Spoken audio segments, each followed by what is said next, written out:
8:37 minutes and 38 seconds a.m., Dubai International Airport. The Emirates plane was descending when it suddenly faced an unexpected situation. The Boeing 777 was making one final attempt to escape the runway. The captain, with steady hands, decided to increase engine power, trying to lift the plane. Don't sink. However, the "don't sink" warning from the ground proximity warning system suddenly sounded, signaling an extremely dangerous situation. What happened to this flight? Let's dive deeper into the most intense moments of the EK521 flight story.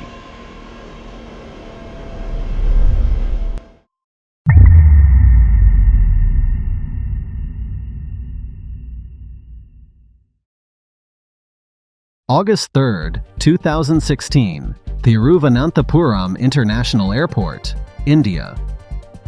At 4:30 a.m., the Boeing 777-300ER was refueling in preparation for the upcoming 1,865-mile journey, which would take approximately 3 hours and 30 minutes. Flight EK521 was scheduled to travel from Thiruvananthapuram International Airport to Dubai International Airport in the United Arab Emirates.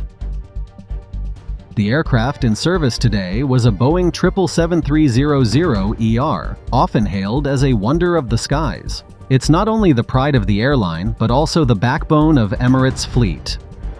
Equipped with two powerful Rolls-Royce Trent 892 engines, the Boeing 777-300ER is considered one of the most advanced aircraft models, helping Emirates dominate the skies worldwide. Moreover, Emirates is one of the top airlines globally, ranking 4th in passenger revenue and 2nd in cargo transport.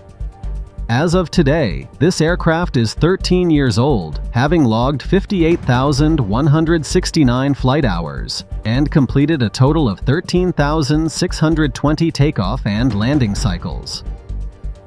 On board today were a total of 282 passengers, most of whom were residents of India, the UAE, as well as citizens from 18 different countries. The crew consisted of 18 members, including 16 flight attendants and 2 pilots responsible for the cockpit.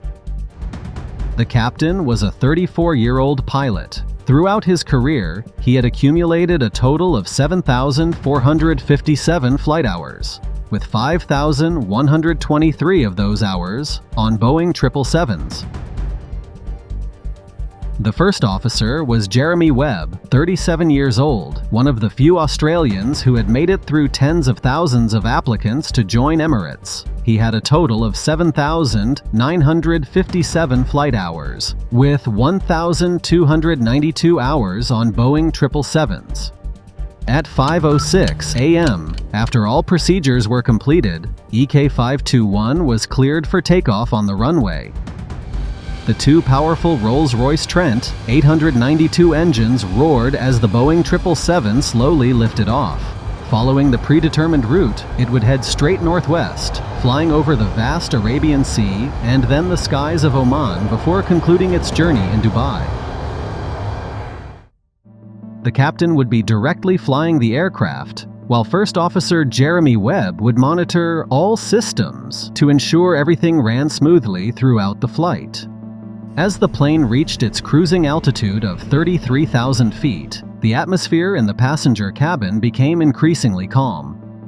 Passengers were provided with amenities and light snacks, all up to a 5-star standard.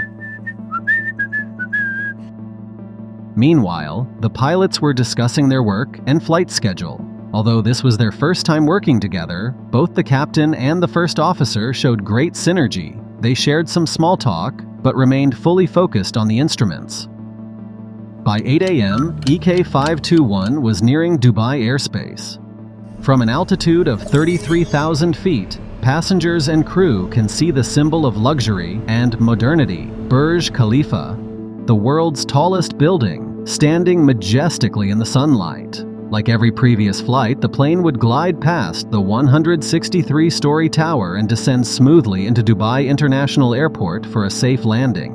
In the cockpit, The captain was preparing to explain the approach procedure to the first officer, an essential step to ensure the flight was executed with precision. But as soon as they entered the airspace of the UAE's most modern city, the first unexpected signs began to appear. The crew received a series of warnings from the radio's automated terminal information service, more than 40 degrees centigrade, indicating that the weather at Dubai airport was becoming complicated.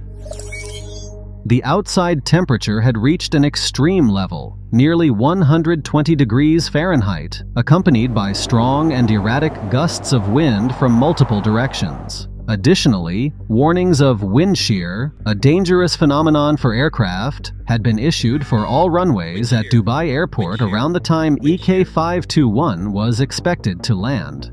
For those unfamiliar, wind shear refers to the sudden change in wind speed or direction over a small area, often associated with thunderstorms or temperature inversions. In Dubai, it forms due to the interaction between hot winds blowing from the desert and cooler winds from the Persian Gulf. Low-level wind shear significantly affects aircraft operations, particularly during takeoff and landing. At this time, sea breezes had started to replace the usual wind direction, creating a conflict between the two opposing wind currents at the airport. The captain and the first officer quickly discussed this warning, and the captain took the opportunity to explain to the first officer in detail the procedures for handling wind shear if they encountered it. Although they could rely on the aircraft's wind shear warning system, a concerning factor was that these systems become inactive once the plane descends below 50 feet, right at the point of landing. In this situation, the standard landing method, using the instrument landing system, automatic landing system, was no longer feasible. Instead, the crew was advised to use the required navigation performance approach, or area navigation based on GPS, to runway 12 left. This method requires careful preparation and precise control from both pilots. As the Boeing 777 descended, the captain couldn't help but think of another phenomenon he had experienced recently: thermal updrafts. In hot weather conditions, thermal updrafts are essentially pockets of hot air rising from the ground, much like invisible balloons. You might have seen this on hot summer days when it creates small dust whirlwinds and causes sudden changes in wind direction. This is a natural advantage for birds and gliders to soar higher, but for airplanes it can cause positive wind shear, a phenomenon that could be dangerous during landing. wind shear, wind shear, pull up, pull up. The captain had encountered both of these phenomena several times throughout his flying career. In Dubai, wind shear and thermal updrafts are common, especially over hot surfaces like runways. However, with his experience, he was confident they wouldn't pose much of a challenge for this landing. All the technical factors had been carefully calculated. The flaps were set at 30 and the wind speed had been increased by 5 knots, bringing the final landing speed to 152 knots. The expected touchdown speed was around 147 knots. All the figures were within safety limits. The captain was confident that he and the first officer were well prepared for any possible scenario.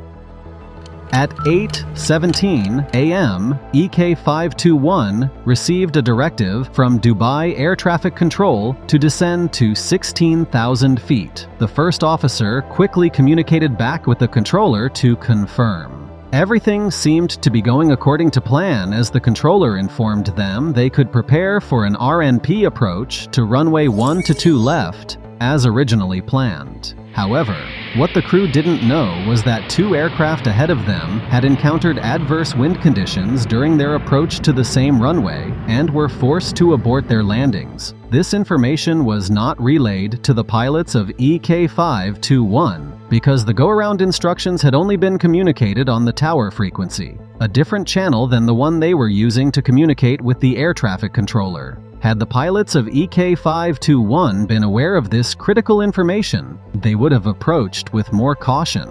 Instead, the silence became an unexpected factor, placing the crew in a situation they could not foresee. Meanwhile, in the passenger cabin, The head flight attendant announced that the cabin was ready for landing. The crew quickly began completing their final preparations. Everything was running smoothly, and the Boeing 777-300ER was drawing closer to Dubai Airport. The captain ordered the flaps to be deployed, and both pilots proceeded with the landing checklist. After air traffic control provided the final vector and clearance for the required navigation performance approach to runway 12 left, the captain ordered the landing gear down and set the flaps to 30, ready for landing. The speed brakes were armed, and the aircraft was fully stabilized. The first officer quickly completed the remainder of the landing checklist. The captain was confident they were approaching a safe landing, but what the crew couldn't foresee was the unexpected challenge lying ahead, ready to test their preparation and experience. After safely passing the 1,000-foot mark, everything was still normal. The approach controller handed over EK521 to Dubai Tower frequency. On this frequency, 2 Boeing 777s before them had successfully landed without any issues.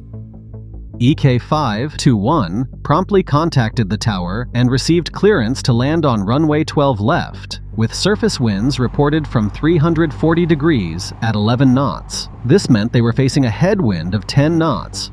But as the crew had discussed earlier, this was still within the aircraft's safe landing limits. However, one crucial detail the controllers failed to inform the crew was that the wind indicators at the opposite end of the runway were also showing headwinds at a similar speed, meaning winds from both directions were converging over the runway, creating an extremely unpredictable situation. At 8:36 a.m., as the aircraft descended to 920 feet, the captain decided to disengage the autopilot and manually take control for the remainder of the landing. However, he left the auto throttle engaged, following company policy. At this point, the auto throttle was in speed mode, allowing the captain to manually control the aircraft, while the system was ready to activate the go-around mode if needed. At 8:36 minutes and 22 seconds a.m., the aircraft descended to 700 feet at a speed of 154 knots. The wind began to shift from a headwind to a tailwind, a sudden and unexpected change. Nevertheless, the aircraft continued its descent. As they passed through 450 feet, a warning from the system sounded. Minimums. The captain immediately responded. The speed was now 156 knots, gradually decreasing to 152 knots, still within the stable range. For the approach, as the aircraft descended to 190 feet, the first officer reported that the tailwind had increased to 16 knots, and the captain acknowledged the information. Despite the strong tailwind, they decided to continue the landing. What the crew didn't know was that there was a headwind blowing at the same speed on the opposite end of the runway. As the aircraft descended to 115 feet, the first officer reported that the tailwind had decreased to 13 knots, and the captain responded, "Check." At that moment, the ground proximity warning system issued a warning. 100. The aircraft crossed the runway threshold at 54 feet, and everything still seemed to be under control. But suddenly, the tailwind began to weaken, and the aircraft's speed started to increase. The auto throttle reduced thrust to idle, attempting to maintain the speed at 152 knots. Over the next 4 seconds, the ground proximity warning system repeatedly issued warnings. 50, 40, 30, 20, 10. Pilots usually rely on these alerts to determine when to execute the flare. However, since the captain had initiated the flare earlier, and with the aircraft still at high speed, they were using more runway than anticipated. As the aircraft descended, the captain gently increased the pitch from 0 degrees to 2.6 degrees, reducing the rate of descent from 700 feet per minute to about 350 feet per minute, preparing for touchdown. At 8:37 minutes and 7 seconds a.m., the aircraft passed the 984-foot mark of the runway at an altitude of 35 feet with a speed of 159 knots. At 8:37 minutes and 12 seconds a.m., aircraft still at 5 feet, speed now increased to 160 knots. At that moment, the wind suddenly shifted, changing from a tailwind to a headwind. The displayed wind speed began to rise quickly, indicating a light wind shear, not strong enough to trigger the warning systems, but enough to present a new challenge for the crew. The issue was that the warning systems had been deactivated when the aircraft descended below 50 feet, leaving the pilots to rely entirely on their own experience. Sensing the sudden wind shift, the captain quickly reacted, slightly adjusting the right aileron to counter the slight roll caused by the wind, trying to keep the aircraft balanced in this unexpected situation. At this point, the aircraft was just 2 feet above the runway, moving at a speed of 165 knots, fighting against the unexpected increase in headwind. Despite being so close to the ground, the aircraft showed no signs of descending further. At such a high speed, the aircraft had already traveled a significant distance along the runway. The captain realized the situation and attempted to correct it by gently pushing the nose of the aircraft forward several times to initiate the landing, but it didn't yield the expected result. What happened next made the situation even more complex. As the captain adjusted the right aileron to counter the effects of the headwind, the right main landing gear briefly touched the ground. The sensors on the landing gear and tilt sensors immediately detected this contact, causing the speed brakes to automatically deploy.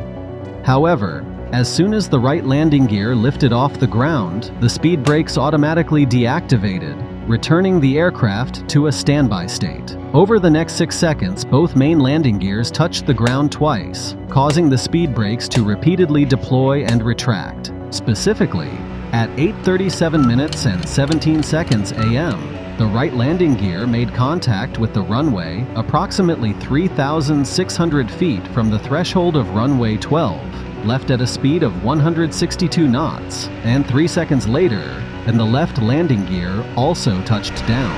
However, the nose gear was still not down.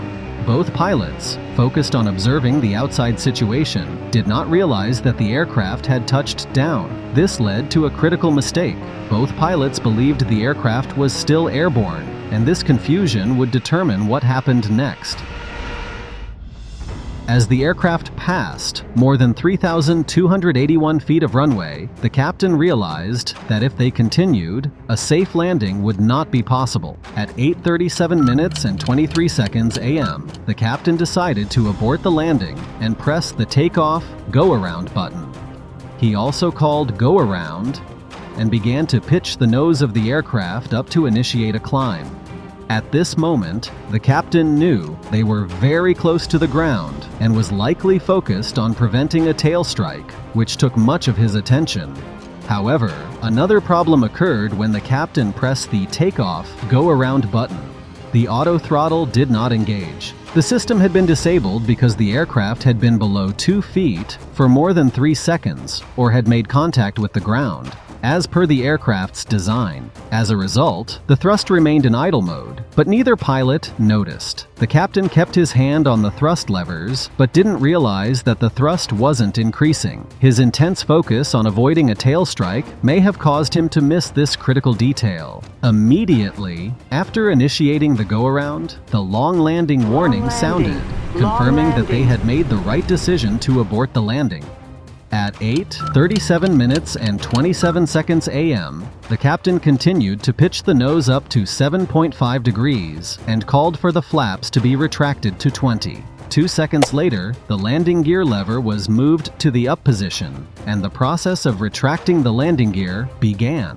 However, the step of verifying the thrust was overlooked by both pilots, likely because they were relying too much on the auto throttle system. The aircraft climbed to an altitude of 77 feet, but the speed rapidly dropped to 135 knots, far below the safe threshold. Without the necessary thrust, the aircraft continued to decelerate. At 8:37 minutes and 28 seconds a.m., the tower controller noticed the aircraft pitching up and gave clearance to continue straight ahead and climb to 4,000 feet. The first officer acknowledged the clearance and adjusted the altitude, but this may have further distracted both pilots from the critical situation they were facing. 2 seconds later, the aircraft reached its maximum altitude of 85 feet. At this point, the speed had dropped to 131 knots, insufficient to maintain altitude, especially with the landing gear doors open, increasing drag. Realizing that the speed was dangerously low,